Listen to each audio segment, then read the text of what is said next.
السلام علیکم ورحمۃ اللہ وبرکاتہ۔ حضرات، جیسا کہ آپ کو معلوم ہے کہ یہ مہینہ قمری اعتبار سے محرم الحرام کا مہینہ ہے اور آج چاند کی 8 تاریخ ہے۔ اس مہینے کے اندر اگر عام دنوں میں کوئی ایک روزہ رکھتا ہے تو اللہ رب العالمین اس کو اس ایک روزہ رکھنے کی وجہ سے ایک مہینے کے روزہ رکھنے کا سبب مرحمت فرماتے ہیں۔ اور اگر کوئی شخص عاشورہ کا روزہ رکھے یعنی محرم کی 10 تاریخ کو روزہ رکھے تو روایت ہے، حضرت ابو قتادہ رضی اللہ عنہ سے مروی ہے کہ آپ صلی اللہ علیہ وسلم نے فرمایا، خدا کی ذات سے امید ہے کہ اس دن کا روزہ گزرے ہوئے سال کے گناہوں کے لیے کفارہ ہو جائے گا۔ یہ ترمذی شریف کی حدیث ہے، حدیث نمبر 752۔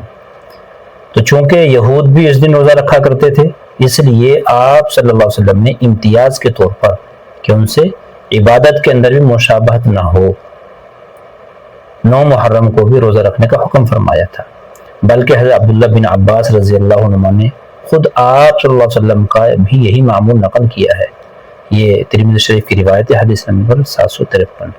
تو روایت سے معلوم ہوتا ہے کہ ابتداءً یہی روزہ فرض تھا اور ماقبل اسلام سے قریشی روزہ رکھا کرتے تھے، یعنی اسلام سے پہلے قریشی روزہ رکھا کرتے تھے۔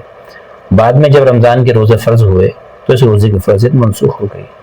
حضرت امام ابو حنیفہ رحمۃ اللہ کے نزدیک تنہا 10 تاریخ کو روزہ رکھنا مکروہ ہے، یعنی اگر صرف کوئی 10 تاریخ کا روزہ رکھتا ہے یوم عاشورہ کا اور اس کے ساتھ میں 9 تاریخ کا یا 11ویں تاریخ کا روزہ نہیں ملاتا یہ تو مکروہ ہے۔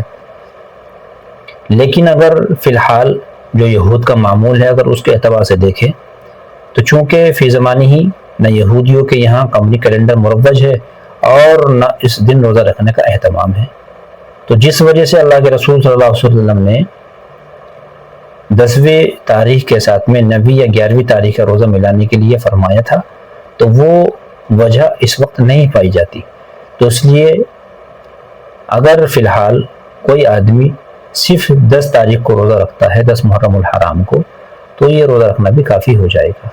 اگر کوئی 9ویں تاریخ کا یا اس کے ساتھ میں 11ویں تاریخ کا ملا تو جائز ہے، لیکن چونکہ اب مشابہت اور مماثلت ان سے نہیں پائی جاتی، چونکہ وہ لوگ روزہ نہیں رکھتے، اس لیے اگر کوئی آدمی صرف تنہا 10 محرم کو روزہ رکھے گا تو یہ بھی اس کے لیے کافی ہے۔ اللہ تعالیٰ ان کی توفیق عطا فرمائے۔ السلام علیکم۔